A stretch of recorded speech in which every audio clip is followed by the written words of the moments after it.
without further ado, I want to get into the first question. And in any order, guys, please feel free to jump in.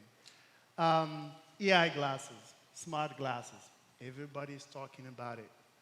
Everybody's trying to do something. Question is, and I'm sure you're asking the same one, is this a hype? Is this really something happening now? Is it a transformative moment? What does it mean for you guys? Because you're all working from a different angles on the XR industry. You guys been pioneering, you've been visionaries behind this. There is no need for me to make any introductions for you guys. What's your view on that, right? Hugo, you want to start? Okay. From the bottom of my heart. To me, I mean, it's, I don't know if it is a cool way, but really, I truly believe that we are at a transformative time in our industry. I mean, we all remember when Google started with glasses more than a decade ago, probably a little bit too early. But when you look into the advancements that we had year over year on the technology and the amount of processing that we can hold and do on the glasses is just like incredible. You know, the announcement you guys made this morning on AR1 Plus. But in addition to that is also, still on the hardware side, is the using the phone as a companion, to me, is ready for prime time, right? From the capabilities that we have on the phone, from the connectivity. So that's kind of, to me, why is it transformative is number one, hardware. I think we are at a much better place today, and I think we're ready for prime time. And then comes, you know, the experience, which is, you know, you mentioned not to repeat what we said this morning, but, you know, I really believe it's, you know, it's AI. You know, it's the capability of making what we experience today, you know, with on your PC, on your phone, but now making it effortless, right? Making it such that you can just look at something, use the cameras, use the microphones, get all the context around you, and then have something way more meaningful, personalized, and you know, that's why I think it's transformative. Okay. And you guys, from Google at least perspective,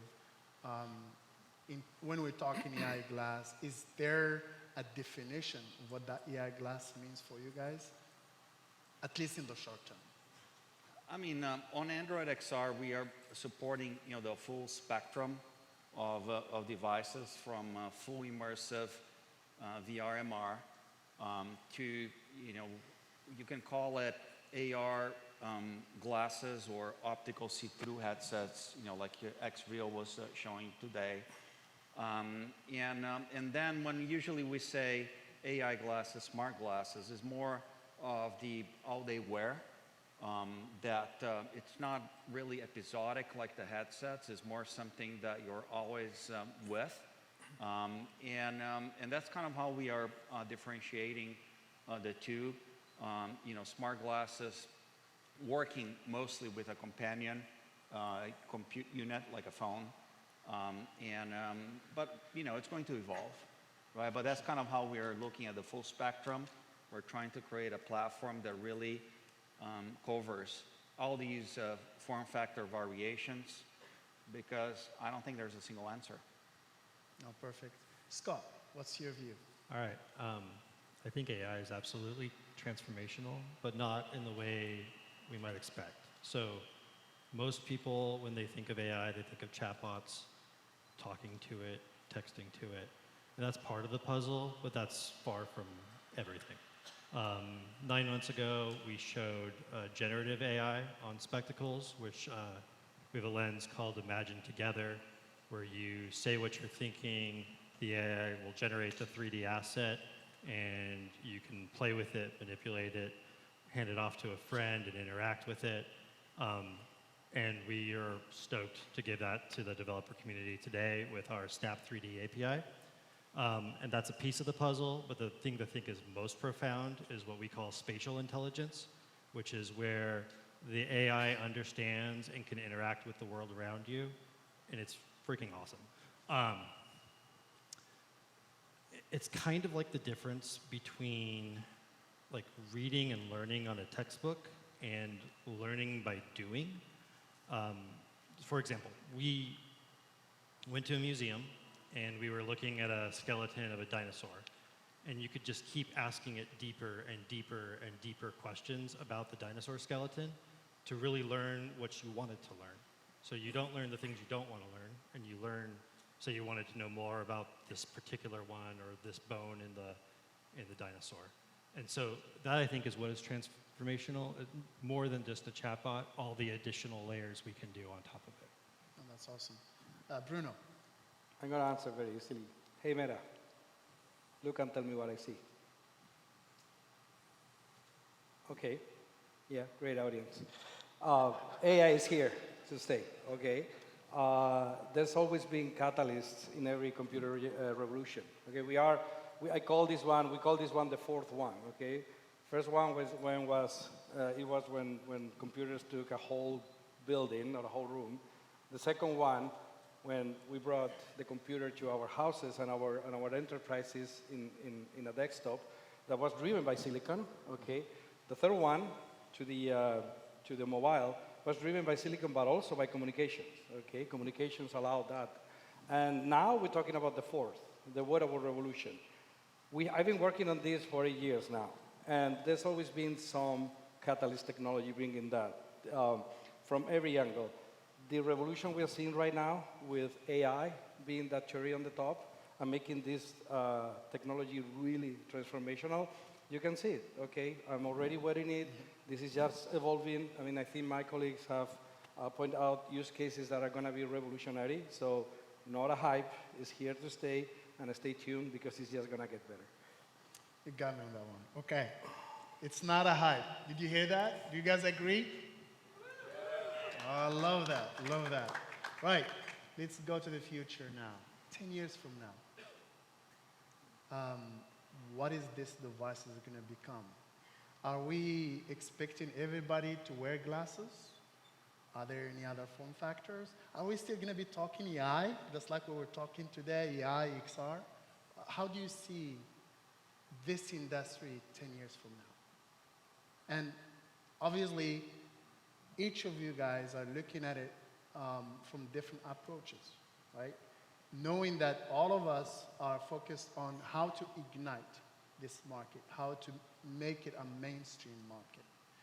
And 10 years is enough time, so I want to see if you guys can share from your heart what is it gonna become eventually. Bruno, starting with you. I'm going to say where we were 10 years ago, okay?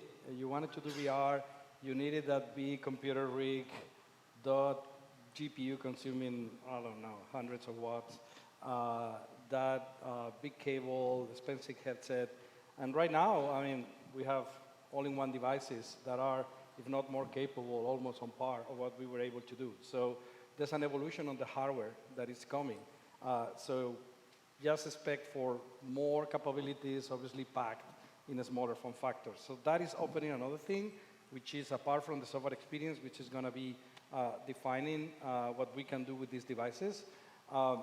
It is specifically how we're going to be able to wear those devices, okay? Because this is what is coming, okay? The next revolution is a wearable revolution. And we're talking wearable, I'm not talking watches. I'm talking about using the real estate of your body, okay? And when you say, is it glasses? Glasses is a natural form factor, okay? I'm not using glasses. Well, now I'm old enough to start using glasses. But I've never used glasses apart from sunglasses. So it's been a little bit hard for me to get used to that, but it is a matter of what is the value that I get with these glasses. And right now, it is worth for me to wear them because the value they are giving me is very important. Are we thinking about other form factors? All of us. Everyone in here is thinking, what is the next form factor, okay, where I can put something that I can be using for these use cases where I'm basically going to be wearing that compute and going to be connected to that AI, going to have this amazing application. So I think there's going to be a lot of discovery. It's going to be a lot of having killer applications, so developers are key in here. I mean, we are creating the platforms, you are creating the applications, and you are creating the products on top of those applications. So I'm going to say that I don't know, to be honest. It's going to be exciting, and it's going to be way more capable. Thank you. Scott. I think in the next 10 years, our goal is to make the technology much more human, not less human. So with AI, ideally for me, it just fades to the background. And like, sort of like, when I was in school, we talked about learning to use a word processor. I cannot remember the last time I used that word. You just type.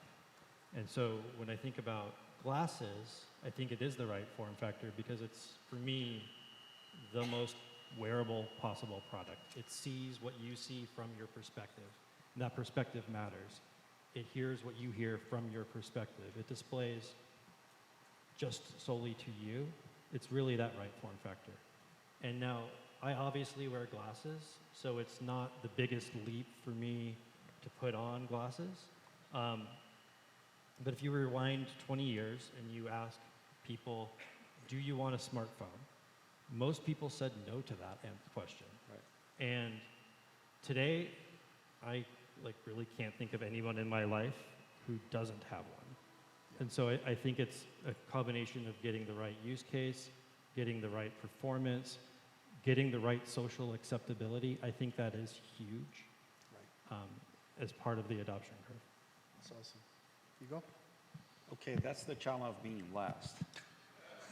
But honestly, I really agree with my colleagues about, being a natural form factor, having the inputs and outputs next to the human inputs and outputs, right? So your ears, your eyes. So I think it is a natural form factor. Plus, it's a form factor that brings effortless access, right, to technology, to information, to an AI assistant. So I think we humans, we always try to remove any friction, any kind of movement or calories for anything. So you're removing the, let me take it, my phone out of the pocket, take it off and do the experiences that we do. Now, just adding a bit on what the colleagues said, I think that if this is the form factor to really, have that fourth paradigm of compute, I think that we're going to have to move into a world of distributed processing, right? You want very immersive, rich experiences on the form factor in your head, be it a headset or a small glass, and it's very hard to do a high resolution image, video, graphics with the power constraints of something in your head. So having something next to you in proximity that you can offload processing, or even in the cloud, or maybe a hierarchical structure between body, proximity, and cloud. I think that's going to be critical for these devices to come to life and be more pervasive than they are today. Okay. So the glasses is not a hype. We see in 10 years from now, everybody's going to wear glasses. If you're not wearing them, just start learning how to wear them, okay? That's what the experts say. Now, as we're looking again into this industry, the hardware, technology, it's very critical. However, building a vibrant developer community, and we have here a lot of people here are developers. How many developers we have here? Oh, that's awesome. Just few. Okay. Right. So I want to ask you, how would you convince the guys that may see Woo to come to your ecosystem? What's your 1-minute pitch? to the developers to work on your platform? Tell them something heart to heart. Heart to heart. Right, Scott, with you. All right. Well, I guess if you really want to build for augmented reality in a glasses form factor, Spectacles is the only place you can do that today. We have, I mean, you can go outside and play with them right now. They are immersive, they are actually glasses, and they are very performant. We have Lens Studio, which is free, and you can download it today and start developing. You can, oh, I don't have my badge on me anymore, but you can look at the back of your badge, that yellow side, scan that, you can join our developer program today. We announced earlier this morning we have our consumer device coming next year. We have also WebXR support coming, so if you want to really build for AR and not just talk about it, come join us. Hugo? Well, I think from Google perspective, in a sense, we have an easier job given it's Android. Android apps work on Android XR. And in particular, apps that were already optimized for the big screen, for TV, for tablets, for Fold, they fit very nicely on an XR headset like Wuhan. And then we're having the extensions in our SDKs on Android Studio, on Jetpack, with Jetpack XR, supporting OpenXR, supporting Unity editor and extensions for XR.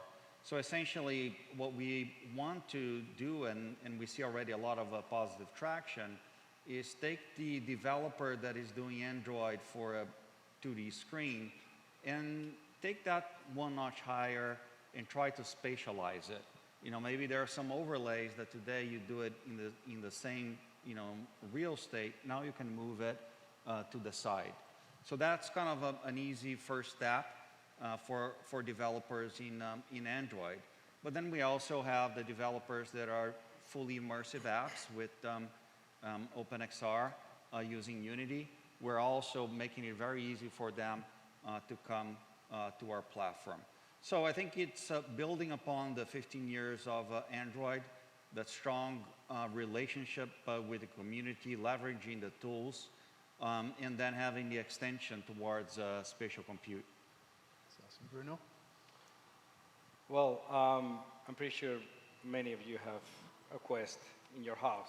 So if not, you can go to any Best Buy or any Costco and buy one now, today, and tap into a platform that has tens of millions of users and get to use spatial XR, get to use our integration on Unreal or Unity, get the best mixed reality, which is the first step to AR experiences development that we obviously gonna follow in our future things like Orion when we make it a commercial product. So the foundation is already there. You can start already working on that, and many of you are already working on that, and we are excited. We know it's been a long relationship, and there's always hiccups because we are discovering a new form factor and a new way of interfacing with the users, but we are very excited about our developer platform family. Then for this form factor, I'm going to say this is going to be AI first. So you have Llama out there, you have AI. I would say get ready for it, stay tuned. This is going to be coming in the future. So foundation is already there, and it's going to be a combination of what you know of XR and AI. That's awesome. That's awesome. I think I can't stress the position where we are, where we're just igniting an industry, and we have all these approaches with you guys, offering all these tools and platforms. I think it's a really a privileged situation if I'm a developer, at least, that I can do different things in different ways. Mainly that in this industry, it's not one form factor take it all. It's going to be multiple form factors. And again, that variation of the approaches is really what's going to make this industry even richer than ever we had even in smartphone. My last question, and it's going to be super quick one. And please, heart to heart, okay?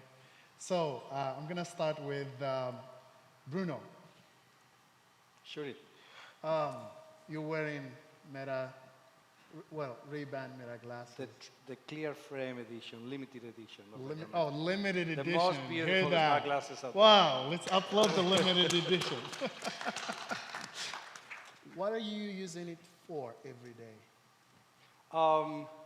Good question. I mean, obviously, I use it a lot for audio. I take calls, I listen to podcasts, to music when I'm walking around. I think that the occasional picture or video is super handy. You don't need to get out your phone, so you just grab it. I have really good shots of Ivan Spiegel on the backstage this morning. No, I'm joking. But I mean, there's a few things that are really use cases where I never imagined. I mean, I was talking with you, and so I'm like, I love going with my kids to theme parks, and I love to ride roller coasters with this, and take videos, and then getting the spatial audio and reviving them, because it's not only capturing. When you play back, it's like if you were in there. So I share a few of those, but I mean, at least I don't have my phone flying when we're doing a loop in a roller coaster. So I'm going to say my killer app is taking videos on roller coasters. Okay, that's interesting. It's true, you cannot do it otherwise, right? Hugo, Mohan is coming this year, hopefully later this year. No, What is- hopefully it will. Yeah, okay. Sorry for that. So what is the one use case you can't wait to get hold of? Well, actually, it's a pretty boring use case, but I love it, which is, just having an infinite screen and having better organization of all my apps in front of me, and the ability to, just with looking to the side a little bit, have access to my calendar, to, whatever I'm working on, Google Slides and messaging, without having to move windows or put multiple monitors in front of me. To me, that's my favorite right now. But I do think that entertainment is, a big one. Just having, very immersive and high resolution videos and entertainment in general. I think that's going to be a key as well for, the general public. Awesome. And Scott, on spectacles, what is the one use case that impressed you the most? I think, I'm so glad you asked me this question. My favorite use case is collaborative real-world gaming. You can go play with it right out there, SiteCraft demo. I'm just going to date myself here. It reminds me of playing GoldenEye on my Nintendo 64, where I'm sure some of you have played that in this audience. The game itself was okay, but the best part of it was the multiplayer that just kept me coming back over and over and over. I wasted so much time on that. But when we get people interacting with each other, I think there's superpower there, and also just repetitive retention. But I think that's really just super powerful. Very, very interesting. Unfortunately, that was my last question. Just want to see a couple of things. I love AWE because all the industry is coming together. I don't think we're trying to convince, I hope we're not trying to convince ourselves, but coming together to see how do we convince the market to move faster? How do we work together to build the right thing? And while all of us are trying to do our best, special thanks to companies like Meta, Snap, and Google, because you guys are on the front and investing big time into this, building the tools, and of course, in addition to Qualcomm, because without Qualcomm, hey, what do you say? But I would like to thank you all for your time. I hope you learned something. We tried to make it as personal as we can, and there's so much still to do. Maybe one question? Yeah, may I ask a question? maybe exceptionally, if that's okay. Yeah, please. I was just really curious, how you guys, you represent real big companies.